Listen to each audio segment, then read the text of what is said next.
बार बार चित्त में बड़ी अभिलाषा थी, हमारे मन में भी थी कि परम पूज्य श्री रेवासा महाराज जी कब आए, कब आएंगे। और महाराज जी से उनके निकुंज गमन के साकेत महाप्रयाण के मात्र 3 दिन पहले हमारी फोन पर बातचीत हुई। उन्होंने कहा बस ये जन्माष्टमी हो गई और अब हम कार्यक्रम बना ही रहे हैं, जल्दी आ जाएंगे। और जिस दिन महाराज जी का भगवत धाम प्रयाण हुआ, उस दिन उन्होंने अपने सारथी पवन जी को कह दिया था कि तैयारी रखना, जल्दी चल के फिर वहीं कथा सुनेंगे। और केवल कथा नहीं सुननी थी, कुछ दिन वहीं विराजमान भी रहना था। लेकिन एक हृदय विदारक सूचना प्राप्त हुई। पहले तो सहसा विश्वास ही नहीं हुआ कि कहीं कोई दूसरे महानुभाव के साथ तो घटना नहीं घटी, लेकिन फिर विश्वास करना पड़ा। परम पूज्य श्री रेवासा महाराज का स्वरूप, उनका विराट व्यक्तित्व, उनकी सहजता, सरलता, उनकी साधुता और सभी के भाव का समान रूप से आदर करना, सभी परंपराओं में, सभी संप्रदायों में जाना, उनका जो अनुपम अद्भुत विराट व्यक्तित्व था, उनका जो गौ ब्राह्मण प्रतिपालक स्वभाव था, गौ और ब्राह्मणों के प्रति उनकी अगाध भक्ति थी, और संपूर्ण हिंदू समाज को प्रेम के एक सूत्र में बांधने का जो उनके जीवन का अथक प्रयास था, गौ सेवा, वेद सेवा, विप्र सेवा के साथ ही साथ जो सिय राममय सब जग जानी, इस भाव से, प्राणी मात्र की भगवत भाव से सेवा का जो उनका उदात्त भाव था, वैसा उदाहरण खोजने में जल्दी नहीं प्राप्त होता है। भैया जी, संत की 2 ही परिभाषाएं मुख्य रूप में तुलसीदास जी महाराज ने दी। पहले तो ये कह दिया कि हम हाथ खड़े कर रहे हैं, हम कुछ नहीं बोल सकते। क्यों? बोले विधि हरि हर कवि कोविद वाणी, कहत साधु महिमा सकुचानी, सो मोसन कही जात न कैसे, साक बणिक मणि गुणगण जैसे। ब्रह्मा जी नहीं कह सकते, नारायण भगवान नहीं कह सकते, शिव जी नहीं कह सकते, व्यास वाल्मीकि नहीं कह सकते, तो हम क्या कहेंगे? कहते तो बात ऐसी हो गई कि साग भाजी बेचने वाले से कोई हीरे जवाहरात की कीमत पूछने लग जाए तो क्या बताएगा बेचारा? साग भाजी वाला हीरे जवाहरात का मूल्य नहीं समझ सकता है। फिर भी कुछ न कुछ तो कहना पड़ेगा। तो 2 दोहे इस प्रकार के हैं। एक तो है संत सरल चित जगत हित, जानी स्वभाव सने, बाल विनय सुनी करी कृपा, श्री राम चरण रति दे। यदि एक शब्द में संत को परिभाषित करना हो तो वो शब्द है सरल चित्त। जो सरल चित्त होगा उसी के द्वारा जगत का हित होगा। जो सरल चित्त नहीं होगा भैया जी, उसके अपने हित में, अपने कल्याण में संदेह, जगत हित क्या करेगा? नहीं थी। उसके अपने हित में संदेह है, वो जगत का हित क्या करेगा? जो सरल नहीं है वो अपना हित नहीं कर सकता, संसार का हित क्या करेगा? जो सरल चित्त होगा वह अपने सहित संपूर्ण जगत का हित कर सकेगा।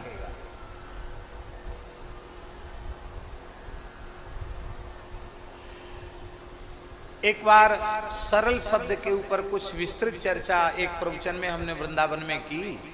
गोरेदाऊ जी में प्रवचन चल रहा था, तो एक श्री निम्बार्क परंपरा के एक वयोवृद्ध संत कथा में विराजे थे। ब्रजवासी संत थे, शरीर से जन्म से ब्रजवासी। ओ व्यास जी महाराज, आपने तो बहुत बड़ी व्याख्या कर दी सरल शब्द की, हम का पढ़े लिखे, एक हमारी और सुन जाओ।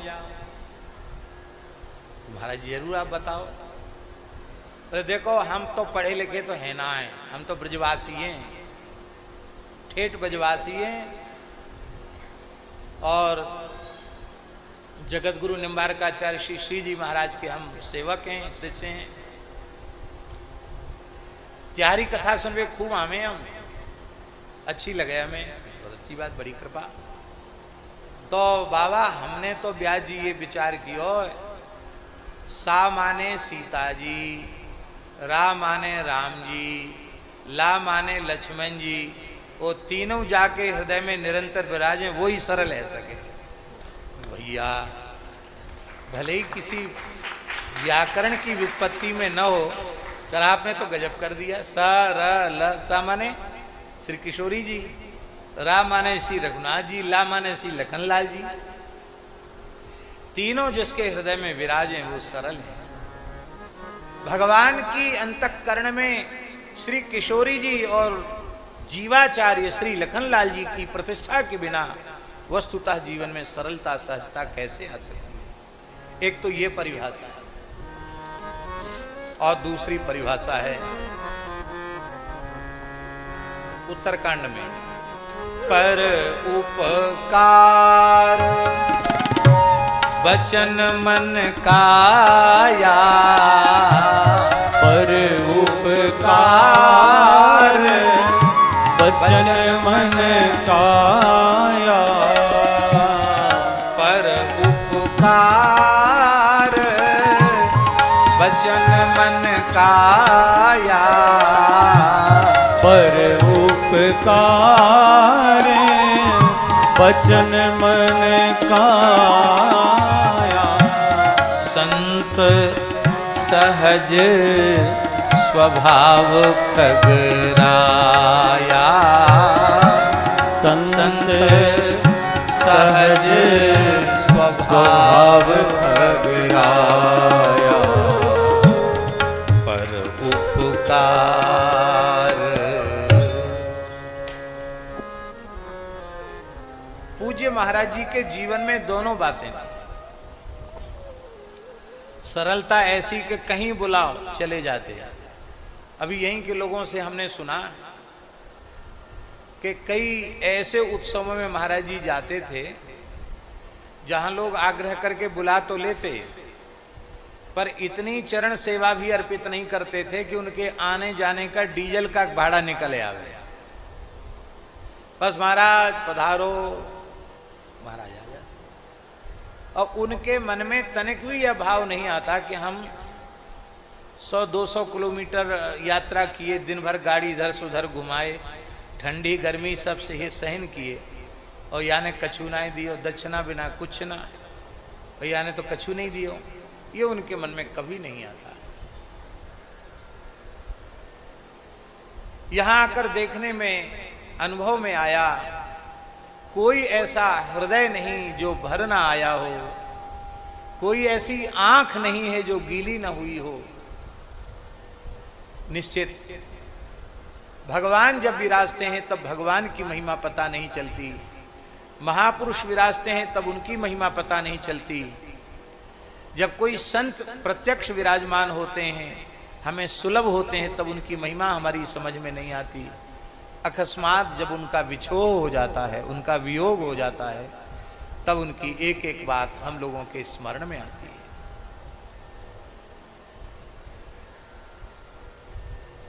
तो महाराज जी को तो कथा सुनने आना था, और हमारे मन में भी बड़ा उत्साह था, क्योंकि हमारी कथा के बड़े प्रेमी अनुरागी श्रोता महाराज जी। यात्रा चलते समय तो उनकी गाड़ी में चाहे महाभारत, चाहे भक्तमाल, चाहे कोई न कोई दास की वाणी सुनते ही रहते थे लगातार। और पूज्य गुरुदेव भक्तमाली जी के शताब्दी महोत्सव में जहां जहां याद किया सब जगह पधारे, सब जगह पधारे। अपार उनकी कृपा। पर यह हृदय विदारक घटना, आकस्मिक की यह घटना जिसने सबके चित्त को व्यथित किया, हमारा मन भी बहुत व्यथित हुआ। यद्यपि चातुर्मास्य की मर्यादा में सीमा के बाहर निकलना नहीं होता, पर पूज्य पथमेड़ा महाराज जी से अनुमति लेकर, ठाकुर जी से प्रार्थना करके, कलश स्थापन जहाँ देवताओं का हो उनसे निवेदन करके कि उपासनात्मक क्रम चलता रहेगा, पर हमारे पूज्य, हमारे आचार्य चरण, हमारे श्री महाराज जी का आकस्मिक यह महाप्रयाण, इसमें किसी भी स्थिति में सारे नियमों को नमस्कार करके हमारा वहाँ उपस्थित होना आवश्यक है। और पूज्य श्री पथमेड़ा महाराज जी ने तत्काल व्यवस्था की और बड़ी उदारता पूर्वक, क्योंकि पथमेड़ा महाराज जी का भी पूज्य रेवासा महाराज जी से अपार हार्दिक प्रेम था। पर हम वहां जब चले तो हमारे मन में भाव यही था कि महाराज जी का अंतिम दर्शन हो जाएगा और दूसरे दिन महाराज जी का संस्कार का दर्शन करके और हम पुनः पथमेड़ा पहुंच करके, नंदगांव पहुंच करके कथा आरंभ करेंगे। और इसलिए एक वस्त्र जो पहने थे, एक आध दचला लंगोटी बस लेके आए, कोई सामान लेके नहीं आए। हमें खुद को पता नहीं था कि हमको यहीं रुक जाना पड़ेगा। पर पूज्य श्री रेवासा महाराज के अनन्य सेवक, राज्यसभा सांसद श्री घनश्याम तिवारी जी, उनका जब हम आ रहे थे महाराज जी, रास्ते में चल के यहाँ के लिए आ रहे थे, तो यहाँ पहुँचने के लगभग 3 घंटे पहले ही उनका फोन हमारे फोन पर आया। क्योंकि हमको कभी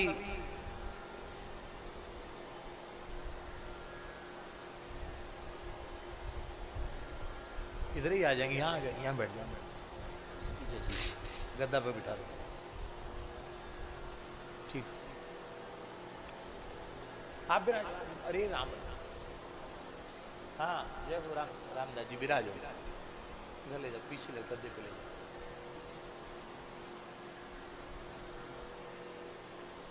तो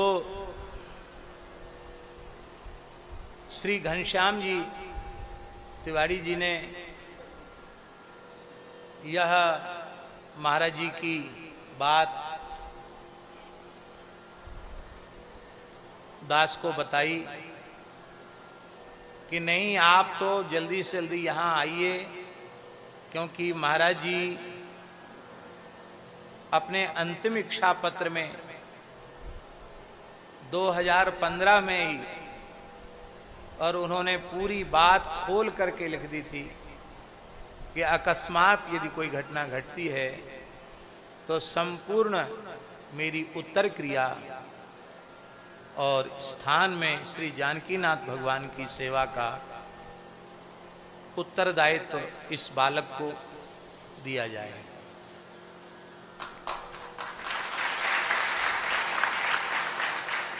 और आश्चर्य की बात तो यह है कि 27 तारीख को, 29 को तो महाराज जी का महाप्रयाण हुआ है, 27 तारीख को उन्होंने घनश्याम जी को फोन करके कहा कि तुम फार्म हाउस पर आओ, हमको आकर कुछ बातचीत करनी है। तो आकर बोले कि देखो ये जो वसीयत पत्र है, फोटो स्टेट तो आपके पास है ही है, ये ओरिजिनल अपने पास रखो।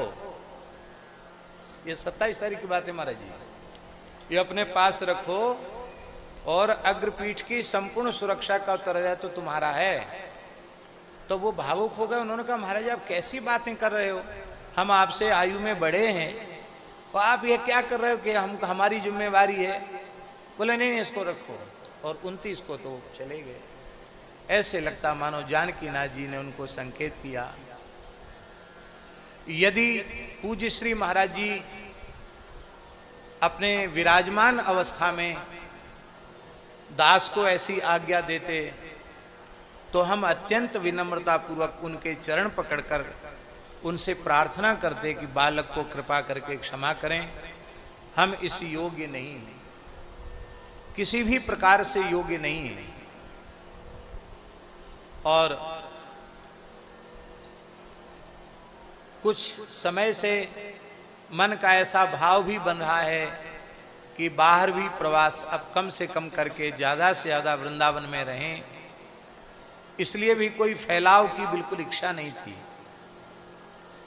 लेकिन अब उनका पांच भौतिक देह नहीं है और अपने संकल्प को उन्होंने व्यक्त किया, तो अब अपने गुरुजन, अपने आचार्य, अपने महापुरुषों के विश्वास का आदर न करना ये विश्वासघात है और ये महापाप है। सारे पापों का प्रायश्चित है, लेकिन अपने पूज्य जनों का विश्वास यदि हमने नहीं जीत पाया, उनके विश्वास का आदर नहीं किया, तो ये अक्षम्य अपराध है। बस इसी संकोच के कारण हमने पूज्य महाराज जी के भाव को आप सबके प्रेमाग्रह के कारण, घनश्याम जी के प्रेमाग्रह के कारण स्वीकार किया।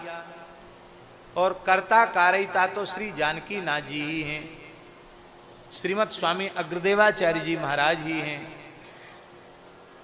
कोई अपने मन में सोच रहा हो कि हम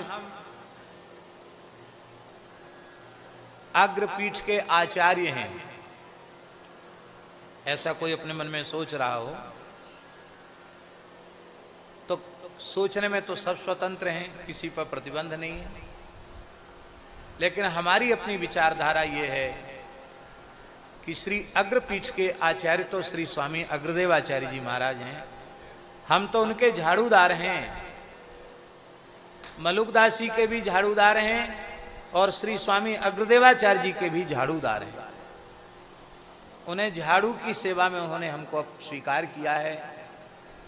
कैसा अद्भुत यहाँ ब्राह्मणों का पोषण हो रहा है, वैदिक संस्कृति की रक्षा हो रही है, गोवंश की सेवा हो रही है, वह सब अलौकिक कार्य हैं। श्री जानकीनाथ भगवान से हमारी प्रार्थना है, उनके निरंतर कुंज, निकुंज और निवृत्त निकुंज में श्री अग्र अली जी के रूप में विराजमान श्री आचार्य चरण से प्रार्थना है कि वे इस श्री सीताराम जी की महान मधुर रस की उपासना के मूल आचार्य पीठ के भाव, सिद्धांत और विचार के अनुरूप वे इस बालक से सेवा स्वीकार करावें। देखिए,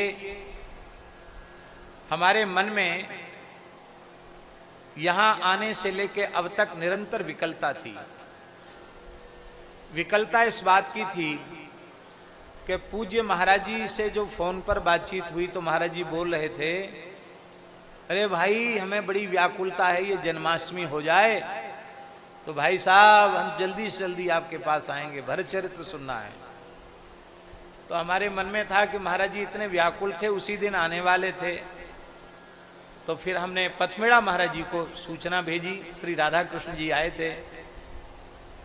हमने तो संकोच में राधा कृष्ण जी से कहा नहीं, पर श्री जानकीनाथ जी ने ही उनके हृदय में बैठकर प्रेरणा की, बोले महाराज जी आप बहुत उदास और दुखी हैं। हमने कहा हमको तो नींद भी नहीं हो रही है और बड़ी घबराहट है कि ये इतना बड़ा भार हम कैसे उठाने में समर्थ हैं। जैसे भरत जी ने कहा ना कि क्या मेरू और मदराचल को कोई हंस का बालक अपने कंधों पर ले सकता है क्या? ये तो मेरू मदराचल जैसी व्यवस्था है। तो बड़ी चिंता है और मन बिल्कुल लग नहीं रहा है। तो उन्होंने कहा महाराज जी आपका तो सत्संग के बिना मन नहीं लग सकता। हमने कहा बिल्कुल बात सही है, पर क्या करें, महाराज जी को सुनाना था, महाराज जी भी नहीं सुन पाए। बोले हम महाराज जी से चर्चा करते हैं। तो परम पूज्य श्री पथमेड़ा महाराज जी से चर्चा की तो महाराज जी ने कहा ठीक है, हम लोग चातुर्मास व्रत की नियम की रक्षा कर लेंगे और आप जानकीनाथ भगवान के चरणों में बैठकर महाराज जी को कथा सुनाएं और हम लोग वहां बैठकर कथा सुनेंगे और आस्था चैनल के माध्यम से पूरे भारत में, पूरी दुनिया में सब लोग सुन ही रहे हैं, भरत चरित्र सब श्रवण करेंगे। तो आज श्री जानकीनाथ भगवान की इच्छा से, उनकी प्रेरणा से आज बीच में 29 तारीख से, आज कितनी तारीख है? 2 है। तो 29, 30, 31, 1, 4 दिन,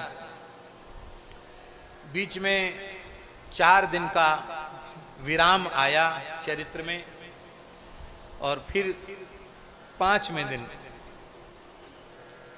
पुनः शुरू हो रहा है। और ये कितनी विलक्षण बात है महाराज जी, भैया जी हम तो सोच सोच के एकदम